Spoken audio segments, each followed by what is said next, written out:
Hello friends, எல்லாம் ஹாப்பியாக இருக்கீங்களா? இந்த கொரோனா டயத்தில் வந்து நிறைய நர்சஸ் வந்து அவங்களோட உயிரை பெருசாக மதிக்காம மற்ற பேஷண்ட்ஸ் வந்து சரி பண்ணி அவங்கள வந்து வீட்டுக்கு அனுப்பிச்சு விட்டுருக்காங்க. அவங்க எல்லாத்துக்கும் என்னோட ஹேண்ட்ஸ் அப், ஓகேவா?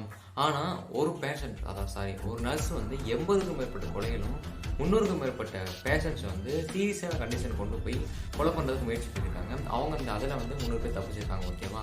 எதனால் இந்த நர்ஸுங்கிற அந்த புனிதமான வேலையில் வந்து இவ்வளோ கொடூரமாக கொலை பண்ணியிருக்காங்க அப்படிங்கிறதையும், அவங்க யார், அவங்க என்ன ரீசனுக்காக கொலை பண்ணுறாங்க அப்படிங்கிறதையும் இந்த வீடியோவில் பார்க்கலாம். வாங்க வீடியோக்குள்ள போகலாம்.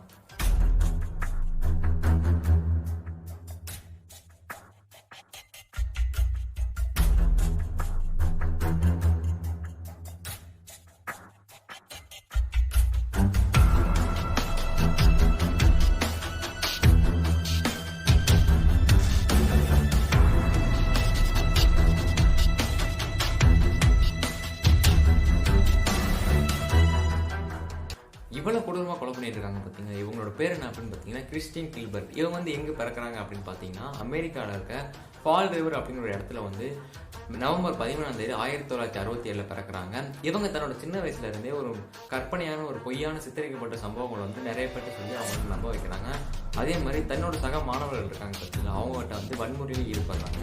இது எல்லாத்தையும் தாண்டி ஒரு ஹை லெவலில் என்ன அப்படின்னு பார்த்தீங்கன்னா, அவங்க வந்து நான் தற்கொலை பண்ணிக்கிட்டேன் அப்படின்ட்டு நிறைய பேர்கிட்ட நம்புற மாதிரி ஒரு கதையை வந்து சொல்கிறாங்க. அது நிறைய பேர்கிட்ட பரவும் செய்யுது. ஆனால் அது வந்து பொய் அப்படின்னு தெரிஞ்சதுக்கப்புறம் இவங்களுக்கு வந்து கவுன்சிலிங் கொடுக்க ஆரம்பிக்கிறாங்க. கவுன்சிலிங் அப்புறம் நிறைய ட்ரீட்மெண்ட்டுக்கு அப்புறம் வந்து இவங்க வந்து டிப்ளமோ நர்சிங் கோர்ஸ் எடுத்து படிக்க ஆரம்பிக்கிறாங்க. இந்த கோர்ஸ் படித்து முடிக்கிறாங்க. எப்போ முடிக்கிறாங்க அப்படின்னு பார்த்தீங்கன்னா 1988 இந்த கோர்ஸை படித்து முடிச்சிடுறாங்க.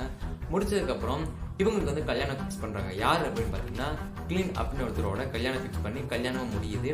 இவங்களோட கல்யாணம் முடிஞ்சதுக்கப்புறம் 1989 வந்து நார்த்தம்ப்டனில் இருக்க ரெட்ரன்ஸ் ஆம்பயர் மெடிக்கல் சென்டர் அப்படிங்கிற இடத்துல வந்து ஒரு ஹாஸ்பிட்டலில் நர்ஸாக சேர்றாங்க.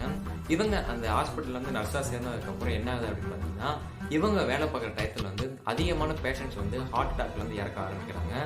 இதை வந்து அங்கே இருக்க நர்சஸ் வந்து ஒரு பெரிய இஷ்யூவை எடுத்துக்காங்க. இவங்களுக்கு வந்து ஒரு பட்டம் கட்டுறாங்க. என்ன மாதிரி அப்படின்னா, இவங்க ஏஞ்சல் ஆஃப் டெத் அப்படிங்கிற ஒரு பட்டம் கொடுக்குறாங்க. இப்படி அதிகமான பட்டங்கள் கொடுத்ததுக்கப்புறமும் அதிகமான பேஷண்ட்ஸ் வந்து இறந்துகிட்டே வந்துட்டு இருக்காங்க. அந்த எண்ணிக்கைகளும் அதிகமாக போயிட்டு இருக்கு.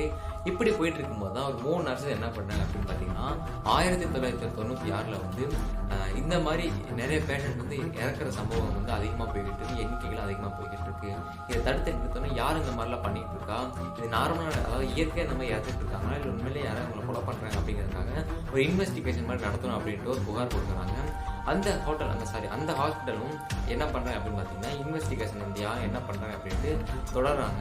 அப்படி தொடங்கும் போது இந்த கிறிஸ்டின் கில்பர்ட் என்ன பண்ணுறாங்க அப்படின்னு பார்த்தீங்கன்னா, இவங்க வந்து கால் பண்ணி அந்த ஹாஸ்பிட்டலுக்கு கால் பண்ணி நான் வந்து பாம் வச்சிருக்கேன் அப்படின்னு ஒரு பொய்யான ஒரு வதந்தியை வந்து சொல்கிறாங்க. இந்த மாதிரி ஹாஸ்பிட்டலில் தவிர்த்துடுவேன் அப்படிங்கிற ஒரு பொய்யான இதை சொன்னோடனே, ஆனாலும் அந்த இன்வெஸ்டிகேஷன் வந்து அவங்க வந்து நிறுத்தலை. இதை கண்டுபிடிச்சே ஆகணும் அப்படிங்கிறதுக்காக அந்த இன்வெஸ்டிகேஷன் தொடர்ந்துக்கிட்டே இருக்காங்க. அப்படி போயிட்டு இருக்கும்போதுமே அந்த ஹாஸ்பிட்டலில் வந்து அதிகமான பலத்த பாதுகாப்பு வந்து கொடுக்க ஆரம்பிக்கிறாங்க. இப்படி கொடுத்துட்டு இருக்கும்போது தான் ஒரு கட்டத்துக்கு மேலே அந்த கிறிஸ்டின் கில்பர்ட் வந்து ஹாஸ்பிட்டல்லேருந்து வெளியில் வந்துடுறாங்க வேலையை விட்டுட்டு.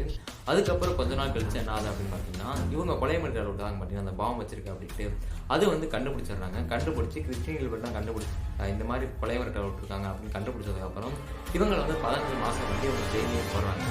அந்த 15 மாதம் வந்து அதாவது முடிஞ்சு வெளியில் வந்ததுக்கப்புறமே அந்த இன்வெஸ்டிகேஷன் வந்து போய்கிட்டே தான் இருக்குது, யார் கொலை பண்ணாங்க அப்படிங்கிறதுக்காக. அப்படி இன்வெஸ்டிகேஷன் போய்கிட்டு இருக்கும்போது வந்து ஒரு சின்ன க்ளூ கிடைக்குது. ஜாஸ்மின் ஃபெரால்டுக்கும் கிறிஸ்டின் கில்பர்ட்டுக்கும் இவங்க 2 பேர்த்துக்கும் தொடர்பு இருக்குது அப்படிங்கிறத கண்டுபிடிக்கிறாங்க.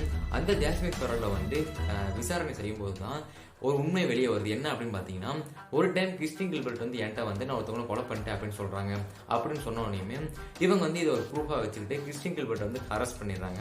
இவங்ககிட்ட விசாரணை நடத்துறாங்க. எப்படின்னா, நீங்கள் ஏன் இந்த மாதிரி கொலைகள் பண்ணிட்டு வரீங்க அப்படின்னு கேட்கும்போது தான் இவங்க வந்து சொல்கிறாங்க, பொதுவாகவே மற்ற சீரியல் கில்லர்லாம் என்ன பண்ணுவாங்க அப்படின்னா, ஏதோ ஒரு மோட்டிவ் இருக்கும். அவங்களுக்கு வந்து ஒரு காமமாக இருக்கட்டும், வேறு ஏதோ ஒரு காரணத்தினால அந்த நிறைய கொலைகள்லாம் செஞ்சு அவங்களோட ஒரு பாகங்கள், நாக்கு, மூக்கு, அந்த மாதிரி நிறைய பாகங்கள் வந்து எடுத்து வீட்டில் அடிக்க வச்சுப்பாங்க, ஓகேவா? ஆனால் அவங்க மாதிரி இல்லாமல் இவங்க என்ன பண்ணுறாங்க அப்படின்னு பார்த்தீங்கன்னா, ரீசன் வந்து நான் வந்து இந்த ஹாஸ்பிட்டலில் ஒரு பாப்புலரான நர்ஸாக மாறணும், ஏன்னா நான் தான் அதிகமான கேஸஸை வந்து சரி பண்ணணும் அப்படிங்கிறதுக்காக நான் வந்து நார்மலாக இருக்க பேஷண்ட்ஸை வந்து ஒரு சீரியஸான கண்டிஷன் கொண்டு போயிட்டு திரும்பி அவங்கள வந்து சரி பண்ணுற மாதிரி ஒரு நார்மலான கண்டிஷன் கொண்டு வரலாம் அப்படின்னு ட்ரை பண்ணுவேன்.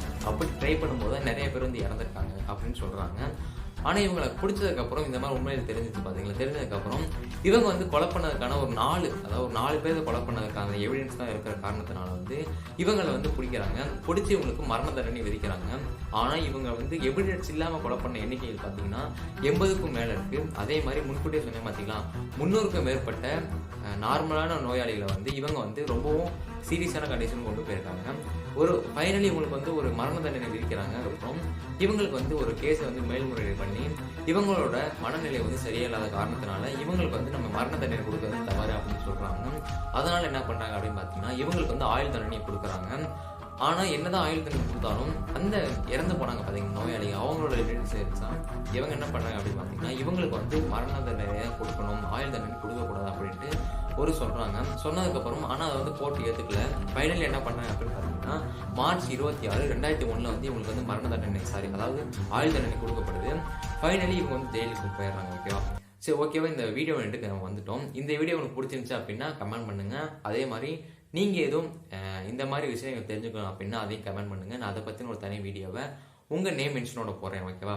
இந்த வீடியோவை கடைசி வரைக்கும் நீங்கள் பார்த்துட்டு இருந்தீங்க அப்படின்னா உங்களுக்கு வந்து மிகப்பெரிய நன்றிகள். அதே மாதிரி நீங்கள் என்னோட சப்போர்ட்டராக இருந்தீங்க அப்படின்னாலும் உங்களுக்கு மிகப்பெரிய நன்றிகள் தெரிவிச்சுக்கிறேன். Tata, bye bye, see you.